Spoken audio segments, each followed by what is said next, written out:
तो भाई अब हम पढ़ेंगे फॉरियर लॉ, ठीक है। तो फॉरियर लॉ ऑफ हीट कंडक्शन ये है हमारा पार्ट 4, ठीक है।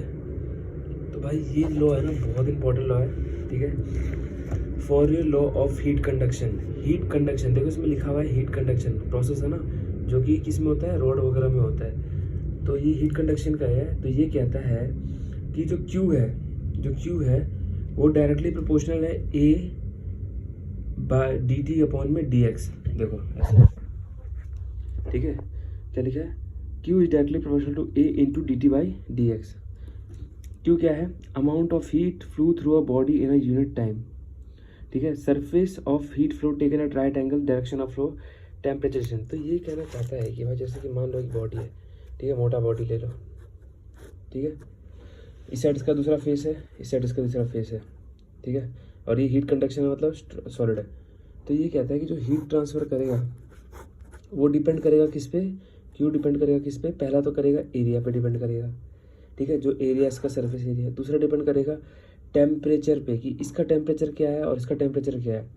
इसका ज़्यादा होगा तो जल्दी तेज़ी से निकलेगा हीट ट्रांसफ़र, कम होगा तो धीरे धीरे निकलेगा, ठीक है, dt। और तीसरा है थिकनेस।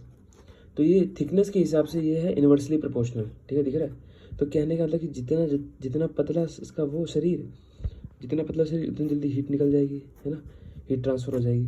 तो वही कहना चाहता है। और जितना मोटा शरीर उतना हीट कम से जाएगी। तो यही कहना चाहते हैं। For law of heat conduction which is represented by the equation Q equal to ये और Q इजकल टू K।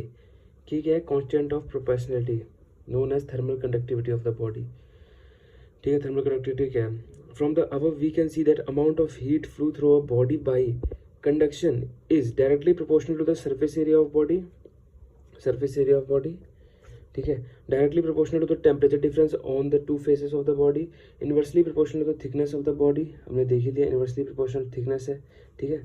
और dependent upon the material of body, ये देखो डिपेंडेंट है, ठीक है। मटेरियल भी डिपेंड करता है, ठीक है। तो जब हमने इसको इक्वल टू ये हटाया तो एक कांस्टेंट आया, इसको कहते हैं थर्मल कंडक्टिविटी। अब ये पढ़ते हैं ये क्या। तो यहाँ पे हमारा ख़त्म हो गया ये भी फॉरियर law of heat conduction, okay. अब हम पढ़ते हैं थर्मल कंडक्टिविटी।